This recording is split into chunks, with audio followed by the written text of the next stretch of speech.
Moi dis bonsoir à toutes les amis Facebook, à toutes mes disciples, camarades de classe et de partout qui suivent moi sur page Facebook. Moi, j'ai longtemps pas parler faire live sur Facebook.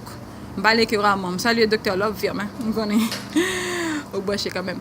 Donc, qui ça qui pousse me parler aujourd'hui?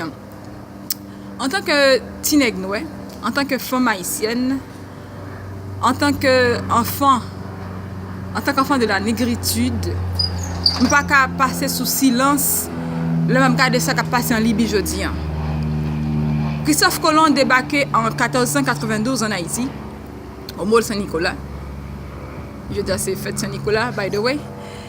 Pour regarder que Christophe Colomb a découvert Haïti, soi-disant. Qui ça le chercher? Nous ne connaissons pas. Il y a des gens qui disent la pierre philosophale. Je ne vais pas philosopher à ce sujet parce que ce n'est pas là le but du live. Et pardonnez-moi aussi si je perds mes mots parce que je suis hors de moi. Les mêmes garder ce qui a passé en Libye est vraiment pas intéressant. Pour qui ça me fait tout râler venir depuis Christophe Colomb? Ok, Christophe Colomb a découvert Haïti et ça me fait un jump bien loin pour me tomber sur 1792, la révolte des esclaves. Nos ancêtres ont combattu les colons. Nos ancêtres ont libéré Haïti.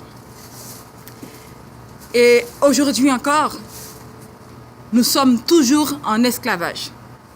Comme qui va dire, ah, Regina peut déblatérer, mais qu'est-ce qu'elle raconte? Haïti est une entité libre.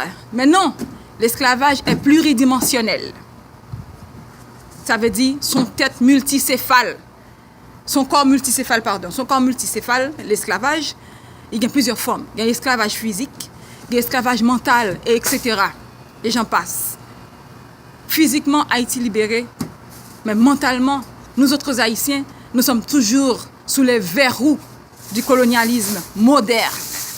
Pardonnez-moi, si les mots sont forts, mais aux grands mots, les grands remèdes. Je salue Kémy Séba, un grand.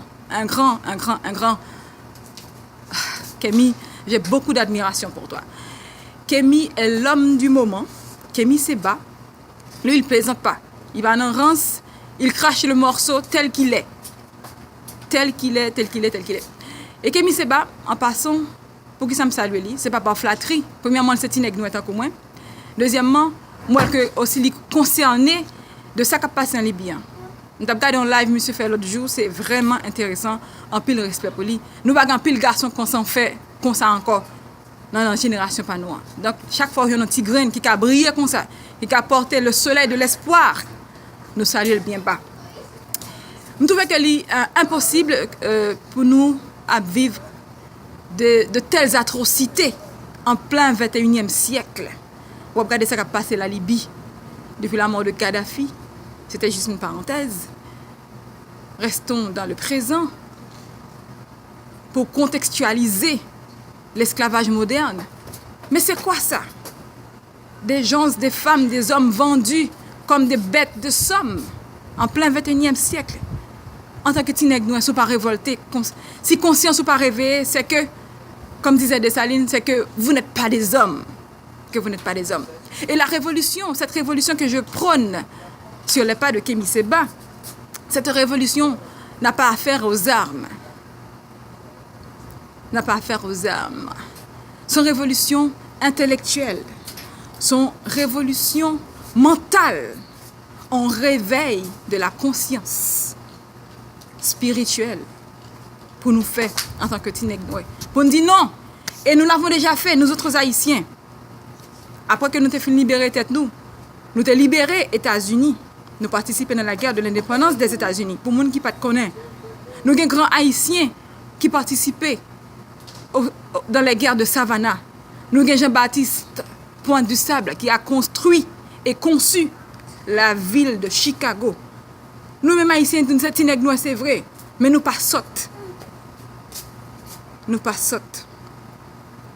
Si nous réveillons d'une seule voix, d'un seul corps, pour nous dire oui, nous le voulons, eh bien nous le pourrons.